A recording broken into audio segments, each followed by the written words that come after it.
Hello everyone.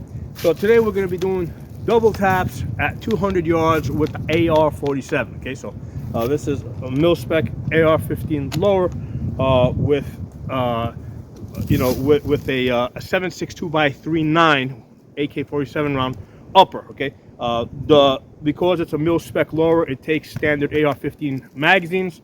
However, this is it's recommended that you get one that's specifically made to accept 7.62x39 because of this little curve here that basically accommodates the tapered round of the 7.62x39. Okay, so I did this about 2 weeks ago, and I think I had like a 25% success rate on the double taps. Now, the concept of this double tap at 200 yards is I wanna squeeze off the 2 rounds before the sound gets back to me, right? So basically I want to go click click and then hear ding ding. Okay, click click ding ding. So I want to get both rounds in the air before that sound has a chance to echo back. I mean, if I was shooting further than 200 yards, it would actually be a little bit easier because the sound takes longer to travel. So at 100 yards, this is extremely hard to do because that sound is echoing back very fast. So 200 yards is a good challenge distance, right? You do this with electronic earmuffs so you can hear that ding really good when you hit. So the last time I did this, the issue that I ran into, I didn't realize it at the time, what the cause may have been. I had a slightly lighter buffer weight in here. Okay, the reason why I had the lighter buffer weight is because at some point I had put on a shielded muzzle brake. So the shielded muzzle brake reduces the recoil. Now this is a gas operated system, right, where the gas comes back and cycles the bolt carrier, but there is a blowback component to it, right, where let's say you cut off the gas completely, right, and you remove the buffer weight in the spring, that bolt is still gonna move back because there's a blowback component to this. Okay, so when I put the muzzle brake, the shielded muzzle brake in there, with the 3-ounce buffer weight, I wasn't getting I wasn't getting reliable cycling. Okay, I don't know, out of every 20 rounds, maybe I would get 1 failure to cycle.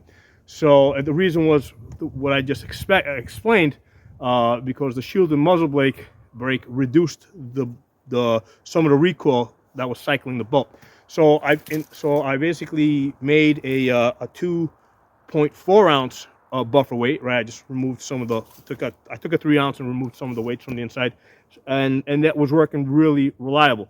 So that muzzle brake came off of my 16-inch AR-10, and I wanted to put it back on it. So I took off the shielded muzzle brake off of this, put the bird cage back on here, but I forgot to change the buffer weight.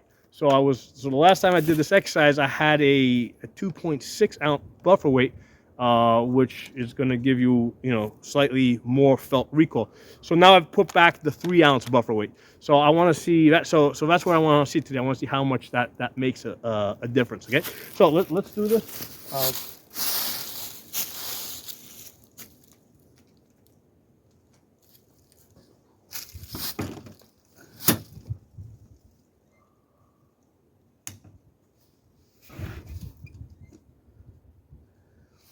Okay, so it's 200 yards. 2 foot by 1 foot target. Wind's blowing slightly to the right. Shouldn't make a difference. But I'm gonna favor left a little bit. Not that time.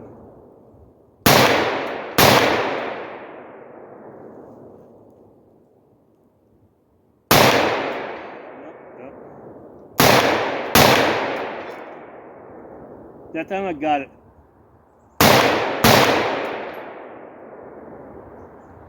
That time I had a miss. That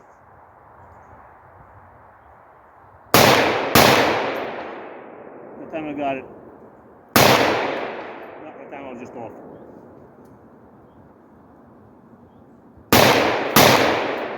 That time I got it. That time I had a miss.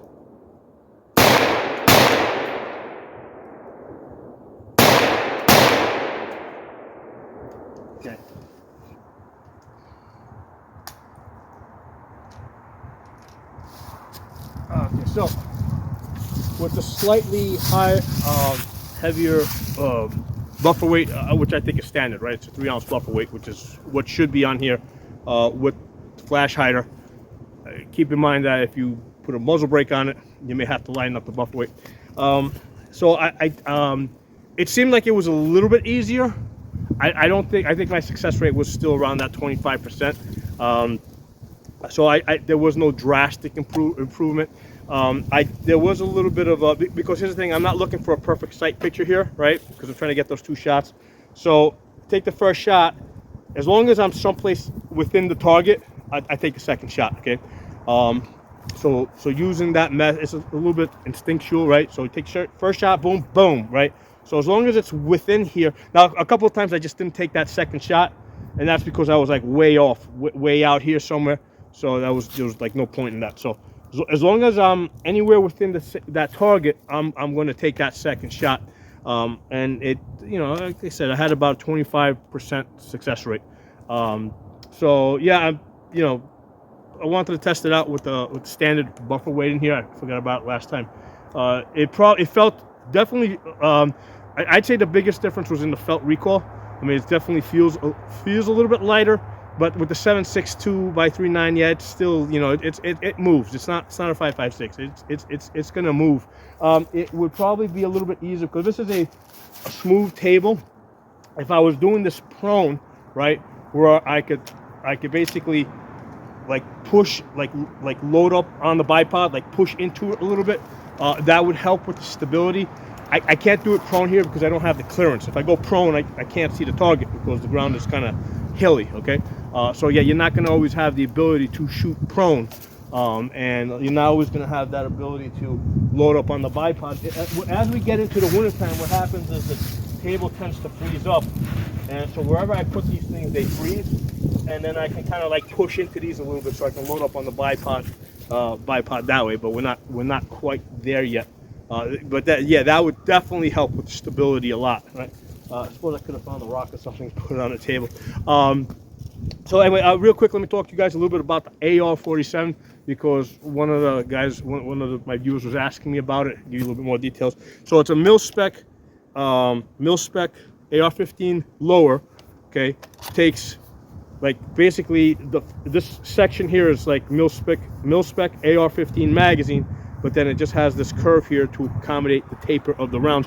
You can't stick a regular AR-15 magazine in here, and it'll work okay for the first like 4 or 5 rounds, and then the rounds start to like get all goofy on you, and they basically turn over. So you really want to use this with an AR-47 magazine. So mil-spec lower. It's got an AR-47 upper. They cost somewhere between $200 and $250. This makes a lot of sense if you have a stockpile of 7.62 by 3.9, okay? Because I used to be a pretty heavy AK-47 guy going back like 15 years ago, so I've got lots of AK ammo. This is a lot more accurate than my AK-47s, not because of the barrel, same ammunition, because the ability to mount optics on this in the way that I can't do on an AK-47. With AK-47, you do the side mount. If you push down on that side mount, you'll see that it moves. Okay, so that side mount not really stable. The whole receiver flexes when you shoot. And so what I got on that is I have the red dot mounted over the gas tube, but I can't match up a magnifier behind it and line it up. So again, so that's a limitation of the AK-47. I think the best I ever got with that was like 3 3/4 inches at 200 yards. Okay, with this same ammunition, I'll get 2 inches. I've hit 2 inches at 200 yards many times. Okay, this is a 1 MOA gun with like Red Army standard with Tula white box. Okay, so that AK ammo is accurate. Don't have stockpiles of AK-47 ammo. I don't think it really makes sense to get into this. You gotta check the prices, but I mean the great thing about AK ammo is that it was cheap. But what you can look into is 6.5 Grendel. Okay, here's the thing: if you're gonna pay like the same money for 7.62 by 3.9 and 6.5 Grendel, you might as well get a 6.5 Grendel, right? So again, same deal with that. You just get a 6.5 Grendel upper, and you get it'll work with a mil-spec lower, and you get a 6.5 Grendel magazine that will have a similar taper to this.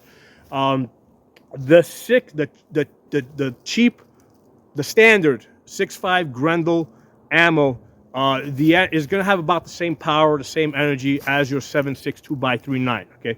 And it's going to have similar ballistics, okay?